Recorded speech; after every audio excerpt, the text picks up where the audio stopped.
হরে কৃষ্ণ, সকলকে প্রণাম, স্বাগত। সামনে এসে গেছে চিরাদদি মহোৎসব। এই চিরাদদি মহোৎসবে আপনাদের সকলকে স্বাগত। আপনারা সকলে আসুন দলে দলে, এবং আপনাদের আত্মীয় স্বজন এবং আপনারা আপনাদের পরিবারের সকলকে সহযোগে আপনারা এই চিরাদদি মহোৎসবে পানিহাটিতে আসুন। কারণ এই পানিহাটি অত্যন্ত প্রসিদ্ধ এক স্থান।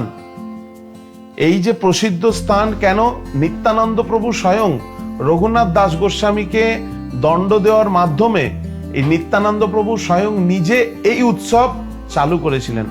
তাই মনে রাখবেন, এটা কারোর ব্যক্তিগত উৎসব নয় এবং কারোর তৈরি করা উৎসব নয়।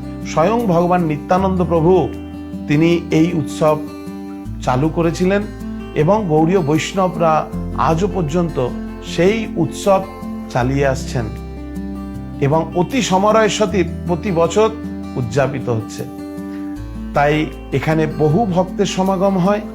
আমাদের এই বছর এই উৎসব 5 দিন ব্যাপী হতে চলেছে। অতএব আমাদের মুখ্য উৎসব হচ্ছে 27শে জুন, আর তার আগে থেকে শুরু হয়ে যাচ্ছে আমাদের আনন্দ উৎসব। কেমন আনন্দ উৎসব আপনাদেরকে বলি, না বলে পাচ্ছি না।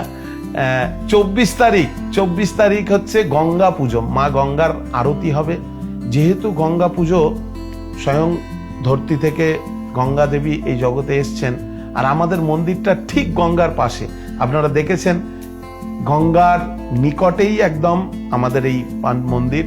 তাই এই দিনে থাকছে মহাসমারোহের সাথে গঙ্গা পূজা, এবং তার সাথে গঙ্গা বক্ষে খুব সুন্দর গৌর নিতাই রাধা মাধবের বোট ফেস্টিভ্যাল, এবং তার পরের দিনে থাকছে খুব সুন্দর খাবার উৎসব, ফুড ফেস্টিভ্যাল। বিভিন্ন দেশি বিদেশি গ্রাম নগরের খাবার সব এখানে সমারোহিত হবে, আর সব ভক্তবৃন্দরা একসঙ্গে এসে সেই প্রসাদ, যেটি ভগবান গ্রহণ করার পরে প্রসাদ রূপে পর্যবসিত হয়, সকলে এই প্রসাদ আনন্দের সাথে গ্রহণ করেন। এবং তার সাথে খুব সুন্দর স্টেজে বিভিন্ন কালচারাল প্রোগ্রাম আমাদের চলতে থাকবে, এবং আরো অনেক অনুষ্ঠান। এবং তার সাথে আমাদের বিভিন্ন দক্ষ শিল্পীরা, নাট্য শিল্পীরা এখানে উপস্থিত থাকবেন। আমরা তাদের কাছ থেকে বিভিন্ন পারফরমেন্স দেখব এবং তার সাথে খাবো। কেন, এমনি আমাদের এই পানিহাটি ধামের একটা ঐতিহ্য রয়েছে। কিসের জন্য জানেন? খাবার জন্য। মহাপ্রভু কিন্তু কোনো উপবাসের ফেস্টিভ্যাল চালু করেননি। নিত্যানন্দ প্রভু এখানে খাওয়ার উৎসব চালু করেছিলেন। তাই আমাদের এই পানিহাটির একটা ঐতিহ্য, আমাদের মহাজনরা একটি খুব সুন্দর গীত দিয়েছেন যে, আও করো আরাম বৈষ্ণব সেবা ধাম। আরাম করবেন, খাওয়া দাওয়া করবেন, আর এই বৈষ্ণব সেবা ধামে আপনারা বৈষ্ণব সঙ্গ লাভ করতে পারবেন। ফুড ফেস্টিভ্যাল, এবং তারপরে থাকছে খুব সুন্দর শ্রবণ উৎসব। বিভিন্ন মহারাজরা থাকছেন, ইস্কনের বরিষ্ঠ মহারাজ, এবং বিভিন্ন দিক প্রান্ত থেকে ভক্তরা আসছেন, যাদের মুখ থেকে আমরা এই ভাগবতের নির্যাস কথা এবং এই স্থানের মাহাত্ম্য কথা আমরা শ্রবণ করব, আর যার ফলে আমাদের হৃদয় গ্রাহী সেই নিত্যানন্দ প্রভুকে আমরা অতি সহজেই জানতে পারব।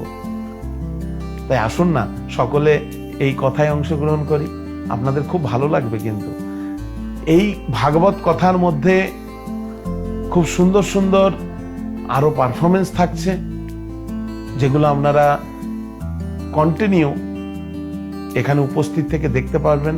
কারণ এই বছর এই যে নির্জলা একাদশীর দিনে এই শ্রবণ উৎসব পড়েছে, তাই খাওয়া দাওয়া নেই, সুন্দরভাবে শুধু আপনারা বসে বসে শ্রবণ করতে পারবেন বিভিন্ন ভক্তের মুখ থেকে বিভিন্ন হরি কথা।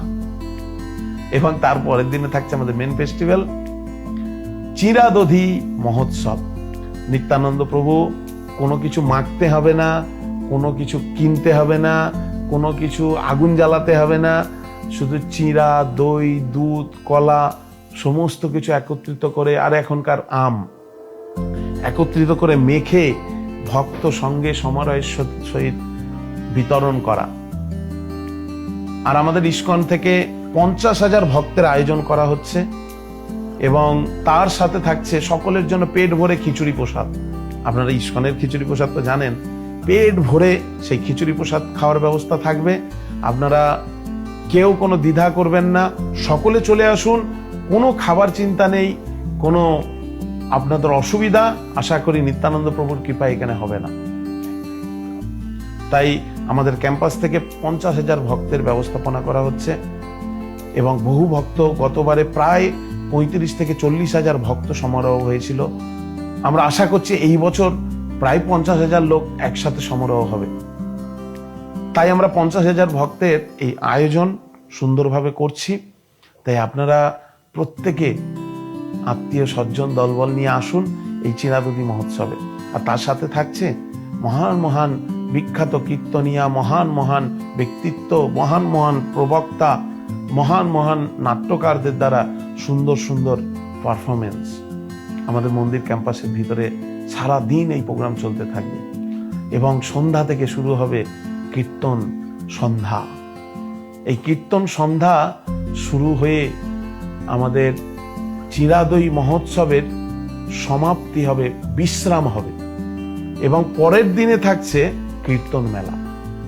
এই কীর্তন মেলা অত্যন্ত মাহাত্ম্যপূর্ণ, কারণ নিত্যানন্দ প্রভুর কীর্তন আর নৃত্য এটা হচ্ছে জগৎ ফেমাস। কেন নিত্যানন্দ প্রভুর নর্তনে বলা হয়েছে, চারিঠাই থাকি আমি সর্বদাই। কোথায় কোথায়? সচির রন্ধনে, শ্রীবাস অঙ্গনে, এই নিত্যানন্দের নর্তনে আর রাঘব ভবনে। নিত্যানন্দ প্রভুর নর্তন, মহাপ্রভু গায়ে আর নিতাই নাচে। তো এই যে কীর্তনের অধিবেশন, কীর্তনের সমারোহ, বিভিন্ন দেশের বিভিন্ন প্রান্ত থেকে ভক্তরা এই স্থানে আসেন শুধু এই নিত্যানন্দ প্রভুর কীর্তন সহযোগে অংশগ্রহণ করার জন্য। আপনারা না এলে বিশ্বাস করতে পারবেন না, সত্যি বলছি। আপনাদের হৃদয়ে সত্যি এক অবহেলিত হবে, আপনাদের হৃদয় কম্পমান হবে, আপনাদের গা রোমাঞ্চ দিয়ে উঠবে। সেই উৎসবটা এমন ভাবে সমারোহের সাথে পালিত হয়, স্বয়ং সাক্ষাৎ নিতাই আর গৌর এই উৎসবে উপস্থিত থাকেন। তাই সকলেই কীর্তনে অংশগ্রহণ করুন আর সকলে আসুন। আর এই কীর্তন মেলাটা কিন্তু রবিবার পড়েছে, শুধু আপনাদের জন্য রবিবার রাখা হয়েছে, কারণ আপনারা সকলেই আসতে পারবেন তার জন্য। আসুন, এই কলিযুগে হচ্ছে কীর্তনাদেব কৃষ্ণস্ব মুক্ত সঙ্গ পরম ব্রজে। যদি কেউ কীর্তনের মাধ্যমে মহাপ্রভুর গৌরাঙ্গের আরাধনা করে, নিতাইয়ের আরাধনা করে, সে মুক্ত হতে পারবে। এটাই হচ্ছে কীর্তনের মাহাত্ম্য। তাই এই হচ্ছে 5 দিনের ফেস্টিভ্যাল। আপনাদের সকলকে 16 আনা নিমন্ত্রণ থাকলো। সকলে কিন্তু আত্মীয় স্বজন, বন্ধু বান্ধব, পরিবার পরিজন সকলকে নিয়ে আসতে কিন্তু ভুলবেন না, ঠিক আছে? হ্যাঁ, আর সকলকে আমি এই সংবাদ জানাবো ইস্কন পানিহাটির পক্ষ থেকে যে আমাদের খুব সুন্দর এই প্রস্তুতি চলছে। আপনারাও আসুন, এই প্রস্তুতি পর্বে অংশগ্রহণ করুন এবং অবশ্যই কিন্তু 5 দিন উপস্থিত থাকবেন। ধন্যবাদ আপনাদের সকলকে। হরে কৃষ্ণ কৃষ্ণ কৃষ্ণ হরে হরে, হরে রাম রাম রাম হরে হরে। নিতাই গৌর প্রেমানন্দে, হরি হরি বল।